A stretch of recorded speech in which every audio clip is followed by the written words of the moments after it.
राधे राधे। जिंदगी का सफर चैनल में आपका स्वागत है। दीपक पूरा 12 वर्ष का हो चुका था तब उसके छोटे भाई राघव का जन्म होता है। कौशल्या जी और महावीर जी के जीवन में खुशियां एक बार वापिस आ जाती हैं। राघव के जन्म होने के बाद दीपक के साथ आस पड़ोस या रिश्तेदारों के लोग हंसी मजाक में कह दिया करते थे कि बेटा अब तेरा छोटा भाई आ गया है, अब तेरे मम्मी पापा तुझसे नहीं तेरे छोटे भाई से प्यार करेंगे। दीपक अभी मासूम था, उसके दिमाग में यह बातें बैठती गई और वह देखता भी कि हर वक्त माँ छोटे भाई राघव के साथ रहती और उसे ऐसा महसूस होने लगा कि मेरे माता पिता मुझसे प्यार नहीं करते। लेकिन ऐसा नहीं था। माता पिता की चाहे कितनी भी औलादें क्यों ना हो जाए, वह अपने हर औलाद से बराबर ही प्यार करते हैं। लेकिन दीपक के साथ जो हो रहा था, लोग उसके साथ जैसा मजाक कर रहे थे, उसी मजाक को दीपक सच समझने लगा। जब राघव आया तो स्वाभाविक है कि बच्चा पैदा होने पर माँ थोड़ी व्यस्त तो हो ही जाती है और छोटे बच्चे की देखरेख ज्यादा पड़ जाती है। यही सब दीपक को देखकर लग रहा था कि मेरी माँ हर वक्त राघव के साथ रहती है, उसका ध्यान रखती है और उसी से प्यार करती है। मेरा इस घर में अब कोई अपना नहीं। वह मन ही मन काफी दुखी होता है। राघव के जन्मोत्सव में उसकी बुआ और काफी रिश्तेदार भी आए रहते हैं। सब खत्म होने के बाद जब बुआ अपने घर जाने लगती है तो दीपक कहता है, बुआ जी मैं भी आपके साथ चलूंगा। माँ कह देती है, ठीक है कुछ दिनों के लिए ले जाओ दीदी, फिर हम दीपक को बुलवा लेंगे। दीपक अपने बुआ के घर में जाकर बहुत खुशी महसूस करता है। बुआ के लड़कों के साथ खेलना, उनके घर में रहना उसे अच्छा लगता है। जहां उसे अपने घर में उसे घुटन होने लगी थी कि उसके माता पिता सिर्फ छोटे भाई से प्यार करते हैं, वहीं उसे बुआ के घर में अच्छा लगने लगा था। दीपक जिद करने लगता है, बुआ मैं आपके घर में ही रहकर पढ़ाई करूंगा, आप मुझे अपने साथ ही रख लो। बुआ भाई से बात करती है, भैया दीपक जब मेरे यहाँ पढ़ने की बात कर रहा है तो रहने दो, मेरे भी 2 बच्चे हैं और दीपक की उम्र के हैं, तीनों साथ में स्कूल जाएंगे और साथ साथ में पढ़ाई करेंगे तो तीनों का मन लगा रहेगा। यह बात कौशल्या जी और महावीर जी मान जाते हैं और दीपक को बुआ के घर में पढ़ने की अनुमति मिल जाती है। कुछ महीनों के बाद दीपक के घर में कुल देवी की पूजा होती है। सभी रिश्तेदारों को बुलाया जाता है और बुआ भी आती है। दीपक अपनी बुआ के साथ ही अपने घर में आता है। कौशल्या जी कई महीनों के बाद जब अपने बेटे दीपक को देखती है तो दौड़कर उसे गले लगाने जाती है। उनका दिल ममता से भर जाता है। लेकिन दीपक अपनी माँ को देखकर बुआ के पीछे छुप जाता है। वह अपनी माँ के पास नहीं जाता। कौशल्या जी कहती हैं, बेटा दीपक आओ, अपनी माँ के पास क्यों नहीं आ रहे। दीपक के मन में अब माँ के प्रति इतनी नफरत हो गई थी कि वह अपनी माँ को खुद छूने भी नहीं दिया। कौशल्या जी की आंखों में आंसू आ गए। सारा कार्यक्रम खत्म होने के बाद दीपक बुआ के साथ वापस बुआ के घर चला गया। ऐसे ही समय गुजरता गया। राघव भी अब बड़ा होकर स्कूल जाने लगा था। कौशल्या जी मन ही मन अपने बेटे दीपक को याद करके बहुत दुखी होती थी। आखिर उनसे ऐसी क्या गलती हो गई कि दीपक उनसे इतना दूर चला गया। वह उसे अपनी माँ नहीं समझता। आखिर वह लाख कोशिश करती कि अपने बड़े बेटे दीपक के दिल में अपने लिए प्यार बना ले, लेकिन दीपक जैसे जैसे बड़ा होता वैसे वैसे ही वह माँ से नफरत करता। कौशल्या जी हर वह चीज सोचती कि कहाँ गलती हो गई, लेकिन उन्हें यही समझ में आता कि गलती मुझसे एक ही हो गई कि मैंने दूसरे बेटे को जन्म दे दिया। कैसे समझाऊं अपने बेटे को कि दुनिया में मैं ही एक अकेली माँ नहीं हूँ जिसके 2 बेटे हैं। संसार में ऐसे भी लोग हैं जिनके 5-5, 6-6 बच्चे हैं, तो क्या माँ उन सबसे प्यार नहीं करती? वह माँ अपने दिल ही दिल में बहुत दुखी रहती थी, लेकिन वह दीपक के दिल में जगह नहीं बना पाई। एक दिन महावीर जी अपने बेटे दीपक से मिलने जा रहे थे। 5-6 किलोमीटर दूर साइकिल चलाए ही थे कि एक पहाड़ी में, जहाँ रोड ऊपर से चल रही थी और नीचे गहरी खाई थी, उसी साइड से एक ट्रक भी आ रहा था। ट्रक की ठोकर लगने की वजह से महावीर जी साइकिल समेत नीचे गिर जाते हैं। ट्रक आगे बढ़ जाता है, लेकिन पीछे से आते हुए कुछ लोग देख लेते हैं कि कोई साइकिल वाला नीचे गिर गया है। पुलिस को खबर करते हैं और करीब 3-4 घंटे के बाद महावीर जी के मृत शरीर को उस खाई से निकाला जाता है। महावीर जी के पैंट की जेब में एक डायरी मिलती है, जिसमें उनके मोबाइल नंबर, कुछ रिश्तेदारों के नंबर और उनके घर का पता लिखा था। पुलिस स्टेशन से ही महावीर जी के घर में फोन करके उन्हें बुला लिया जाता है। उनकी पत्नी जब स्टेशन में पहुंचती है, अपने पति का मृत शरीर देखकर बेहोश होकर गिर जाती है। वह सपने में भी नहीं सोची थी कि यह मुझे अकेले छोड़कर चले जाएंगे। बुआ के घर पर खबर दी जाती है। दीपक भी आता है। अंतिम क्रिया कर्म की रस्म निभाने के लिए दीपक को कहा जाता है, क्योंकि दीपक बड़ा बेटा था। लेकिन दीपक ने कह दिया कि आखिर बेटा तो राघव भी है, वह इस रस्म को क्यों नहीं निभा सकता। सब लोगों ने खूब समझाया, बेटा तू बड़ा बेटा है और ये सब करने का अधिकार तेरा ही होता है। लेकिन दीपक ने एक नहीं सुना और अपने पिता के अंतिम क्रिया कर्म की विधि को नहीं निभाया। राघव था तो छोटा, लेकिन वह सामने आकर कहता है, भैया नहीं कर रहे हैं तो मुझे करने दो, मैं भी तो आखिर बेटा ही हूँ। कुछ लोग कहते हैं, जब बड़ा बेटा नहीं कर रहा, किसी न किसी को तो करना ही पड़ेगा, दूसरा बेटा है तो उसी से करने दो। राघव ने अपने पिता की अंतिम क्रिया कर्म की विधि को निभाया। 13 दिन तक किसी तरह से दीपक अपने घर में रहा, क्योंकि बुआ भी उसी के घर में थी। और फिर जब बुआ जाने लगी तो दीपक भी अपने बुआ के साथ बोला, अब मैं जाऊंगा, मेरा यहाँ पहले ना कुछ था और ना ही आज। बुआ कहने लगी, बेटा अब तुझे तेरे घर में रहना चाहिए, तू अपने घर का बड़ा बेटा है और तेरा छोटा भाई और तेरी माँ की जिम्मेदारी अब तेरे ऊपर आ गई है। दीपक एक नहीं माना और बुआ के साथ चला गया। इधर घर में कुछ दिनों तक तो यूं ही चलता रहा। क्रियाकर्म में जो भी बचे हुए पैसे रखी थी कौशल्या जी, वह सब कुछ लगा चुकी थी। अब उनके पास तो घर में खाने के लिए भी पैसे नहीं थे। उनके पास थोड़ी बहुत खेत था, जिसमें वह किसानी किया करते थे, लेकिन कभी कौशल्या जी खेतों में काम करने नहीं गई थी, इसीलिए उन्हें इतनी आदत नहीं थी। फिर भी उन्होंने अपने बच्चों का पेट पालने के लिए खेतों में काम करना भी शुरू कर दिया। उनकी मदद राघव करने लगा था। वहीं वह दीपक को भी कहती, बेटा तू बड़ा है, तू आकर मेरी मदद करेगा तो हम तीनों मिलकर अपनी जिंदगी की गाड़ी आगे बढ़ा लेंगे। लेकिन दीपक ने साफ मना कर दिया।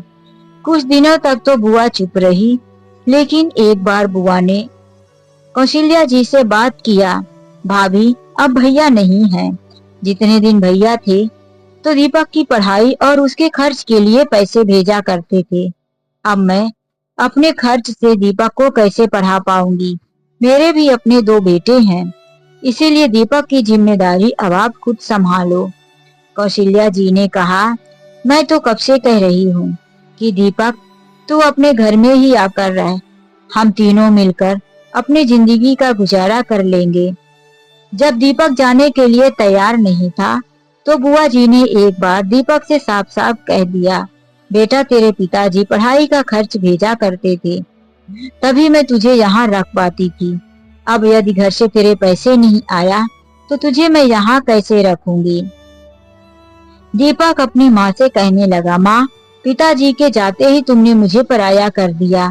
पिताजी मुझे पैसे भेजा करते थे और तुम हो कि मुझे कब से कुछ नहीं भेज रही हो। मुझे आगे की पढ़ाई कंप्लीट करनी है, मुझे तुम पैसे भेजो माँ। माँ कहती, बेटा पैसे कहाँ से लाऊं?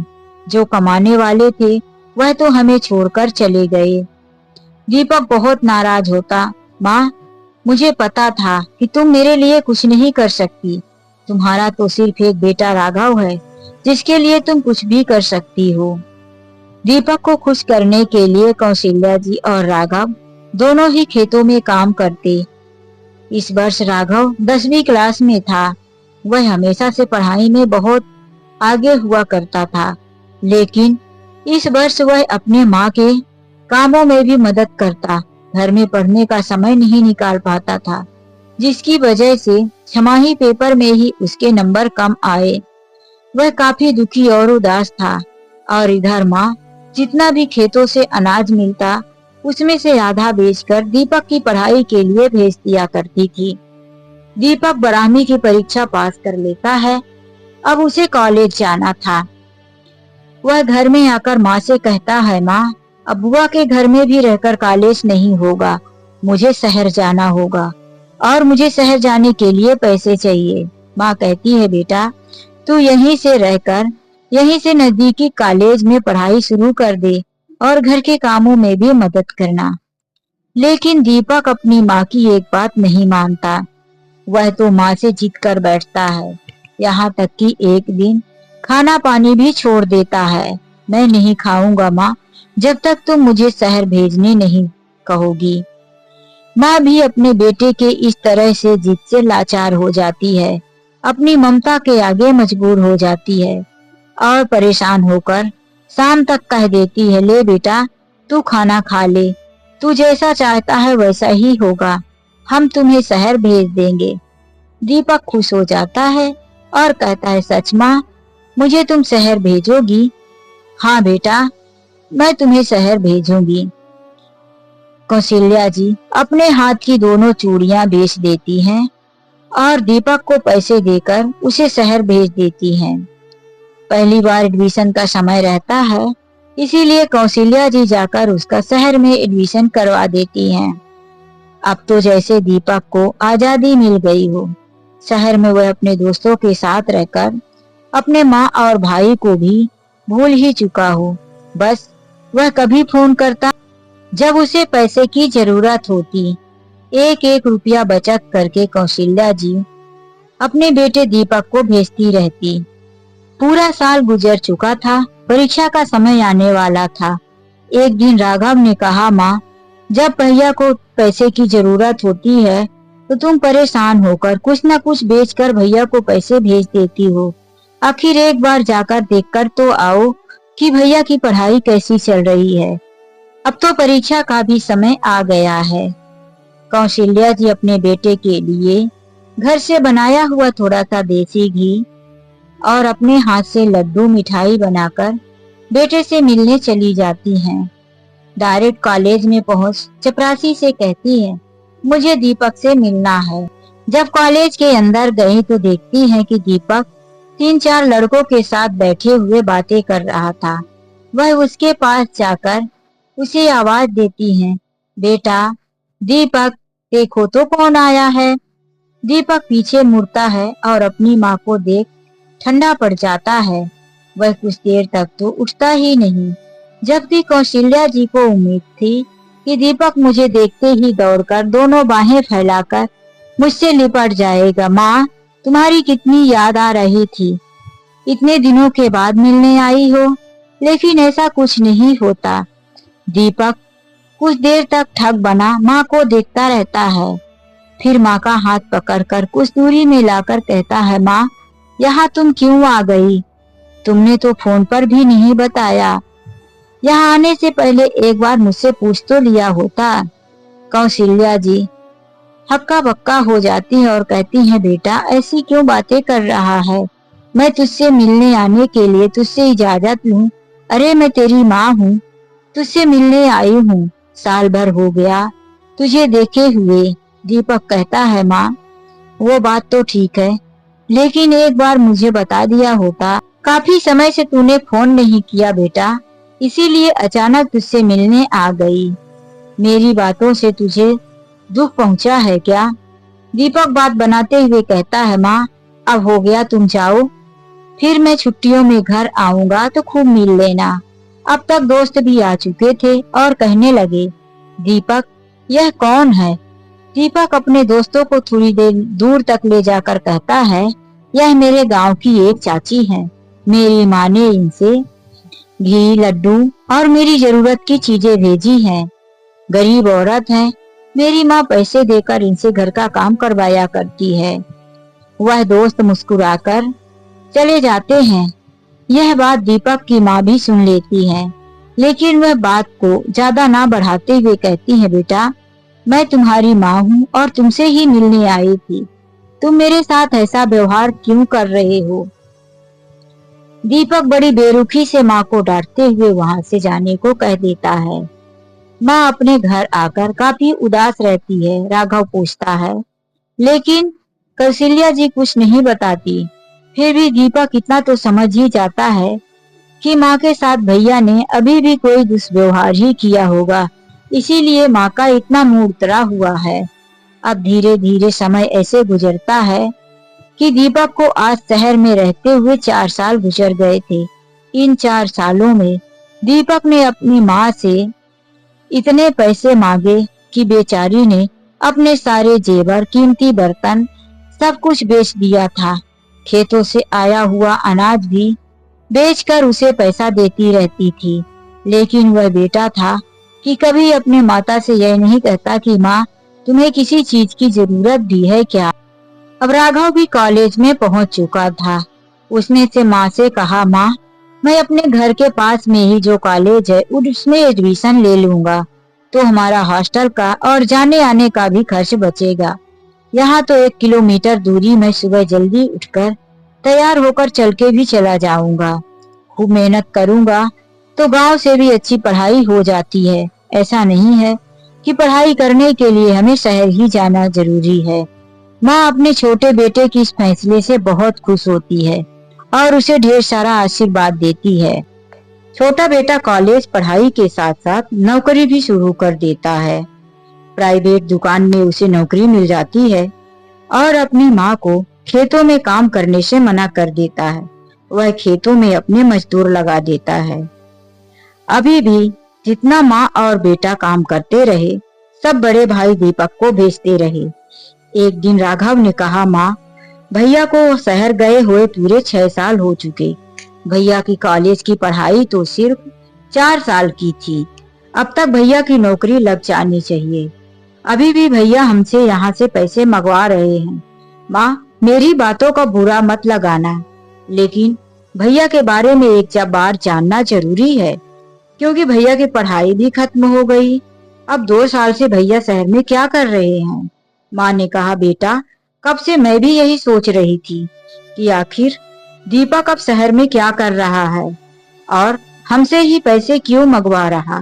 कॉलेज पूरा होने पर उसने नौकरी क्यों नहीं शुरू की।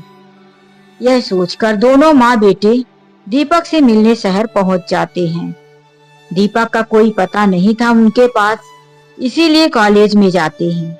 कॉलेज में वॉचमैन से बातें करते हैं तो वॉचमैन बताता है कि यहाँ से 2 साल पहले ही दीपक नाम के लड़के को कॉलेज से निकाल दिया गया था। वह तो सिर्फ 3 सालों तक ही पढ़ा था। प्रिंसिपल ने उसे कहा था कि अपने घर वालों को बुलाकर लाए, तो उसने झगड़ा करते हुए कहा कि ना मैं इस कॉलेज में आऊंगा और ना ही किसी घर वाले को बुलाकर। उसे 1-2 बार नोटिस भी दिया गया कि वह अपने घर वालों को बुलाकर लाए। बात समझने के बाद कॉलेज में वापस आने दिया जाएगा, लेकिन उसने ऐसा कुछ नहीं किया। दीपक की माँ यह सुनकर काफी परेशान हो गई।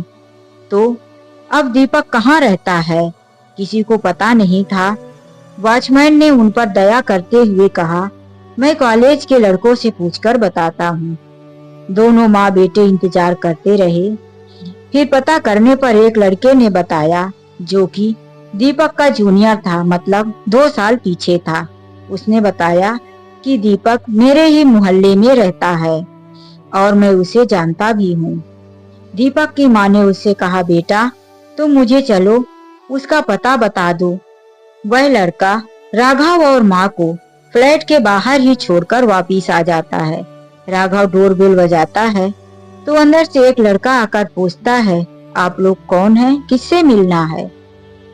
तो राघव कहता है, मैं दीपक का भाई हूँ, क्या यहीं पर दीपक रहता है?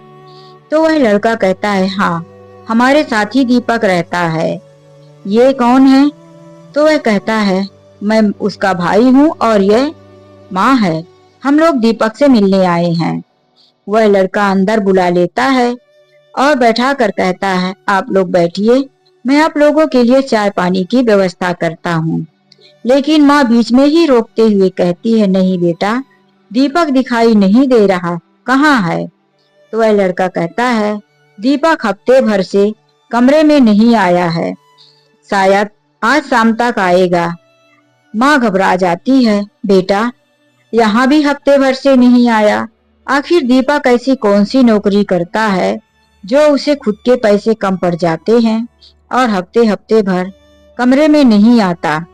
वह लड़का सकुचाते हुए कहता, आंटी, हम दीपक के रूम पार्टनर जरूर हैं, क्योंकि हम सब लोग मिलकर इस फ्लैट का किराया देते हैं, लेकिन कौन क्या काम करता है हम लोगों को अच्छे से जानकारी नहीं है।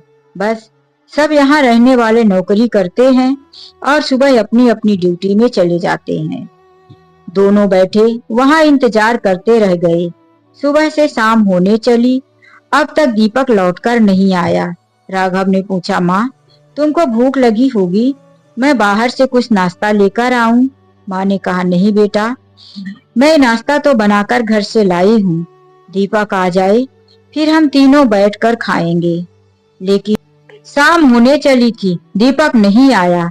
माँ ने कहा, चलो थोड़ा सा बाहर निकलकर हवा लेते हैं, मैं तो यहाँ बैठे बैठे भी थक गई हूँ। राघव और उसकी माँ और कमरे में रहने वाला एक लड़का तीनों बाहर निकलते हैं। सामने एक छोटा सा पार्क था। वह लड़का दोनों माँ बेटा को वही पार्क में ले जाकर बैठा देता है। राघव माँ से जिद करने लगता है, माँ, तुमने सुबह से कुछ नहीं खाया, मैं बाहर से केला लेकर आता हूँ, अभी कुछ तो तुमको खाना ही पड़ेगा। यह कहकर वह गार्डन के बाहर निकल जाता है। माँ बैठी रहती है, तभी उसे अचानक दीपक दिख जाता है। 4-5 लड़कों के साथ बातें कर रहा था। माँ बड़े प्यार से ममतामयी नजरों से उसे देखते हुए तेज कदमों से उसके पास जाकर हाथ पकड़ लेती है। दीपक, बेटा, तू यहाँ है और मैं तेरे घर पर काफी समय से बैठी थी। माँ को देखकर दीपक इधर उधर दोस्तों की तरफ देखता हुआ हड़बड़ा सा जाता है और कहता है, अरे, आपको क्या चाहिए? लो, पैसा चाहिए आपको? लो पैसा पकड़ो और जाओ यहाँ से। वह अपने जेब से कुछ पैसे निकालकर माँ के हाथ में देता है। माँ उसे देखकर आश्चर्य में पड़ जाती है, ये दीपक क्या कर रहा है? मैं इससे पैसा कम मांगी, मन में सोचते हुए फिर कहती है, बेटा, मुझे पैसे नहीं चाहिए, मैं तुमसे पैसे लेने नहीं आई हूँ, मैं तो तुमसे मिलने और बात करने आई हूँ। अरे, आप भी जबरदस्ती का पीछे पड़ रही हैं, कौन है आप? दीपक अपनी माँ की तरफ घूरते हुए कहता है। इतने में वहां पर राघव भी आ जाता है और अपने भैया की ये बात सुन लेता है कि आप कौन हैं। वह आगे जाकर कहता है, भैया, भूल गए कि यह तुम्हारी माँ है, कैसी बातें कर रहे हो? अब दीपक और भी घबराकर कहने लगता है, अरे, अभी तक माँ बनकर ये औरत पीछे पड़ रही थी और अब तुम भाई बनकर। जमाना कितना खराब हो गया है, जबरदस्ती के रिश्ते गले पड़ रहे हैं। मैं किसी को नहीं जानता, जाओ यहाँ से। आज बातों की हद हो गई थी। माँ ने दीपक के गाल पर एक जोरदार थप्पड़ मारा और कहा, नालायक, आज 6 साल से तुझे एक रोटी खाकर, घर का अनाज बेचकर, सारे कीमती जेवर और बर्तन बेच दिया, तुझे शहर पैसे भेजती रही और आज तू मुझे पहचान नहीं रहा है। अब दीपक गाल में हाथ रखते हुए कहता है, तो क्या करूं? मैं तो तुम लोगों से कभी रिश्ता रखना ही नहीं चाहता था, बस कुछ पैसों की जरूरत थी, इसीलिए उस पिता के मरने के बाद रिश्ता रख लिया। चले जाओ यहाँ से, मैं नहीं जानता तुम गवारों को कि तुम कौन हो। राघव को भी बहुत गुस्सा आ रही थी। उसका हाथ भी उठने वाला था, लेकिन माँ उसे दबा कर रखी। उसे आंख दिखाते हुए बोली, नहीं बेटा, तू अपने संस्कार नहीं भूलेगा। यह नालायक ऐसा है तो क्या तू इसके जैसा ही बन जाएगा। अब तक वहां पर लोग इकट्ठा हो चुके थे। कितना भी दीपक ने छुपाया, लेकिन सबको पता चल ही गया कि यह इसकी माँ और इसका भाई है। माँ आज बड़े क्रोध में थी और कहने लगी, तू क्या रिश्ता खत्म करेगा मुझसे? आज मैं तुझे खुद ही यह कह रही हूँ कि तू मेरा बेटा नहीं है। आज से मेरा एक ही बेटा है। जा, आज से तेरे और मेरे सारे रिश्ते खत्म हो गए। तू बहुत शहर में रहने वाला आया तो तू रह यहाँ और जी ले अपनी जिंदगी। यह कहकर अपने छोटे बेटे राघव को लेकर माँ वहां से वापिस चली आई। घर आकर माँ ने एक फैसला किया। अपनी सारी जमीन, अपना घर और खेत, सब कुछ अपने छोटे बेटे राघव के नाम कर दिया और दीपक को हमेशा हमेशा के लिए भूलने की कोशिश करने लगी। तो दोस्तों, माँ ने अपने बेटे के साथ ये गलत किया या सही? आप लोग कमेंट बॉक्स में जरूर बताएं कि माँ को दीपक के साथ ऐसा करना चाहिए कि नहीं। चलिए मिलते हैं एक नई कहानी के साथ। आज के लिए बस इतना ही। राधे राधे, जय श्री कृष्णा।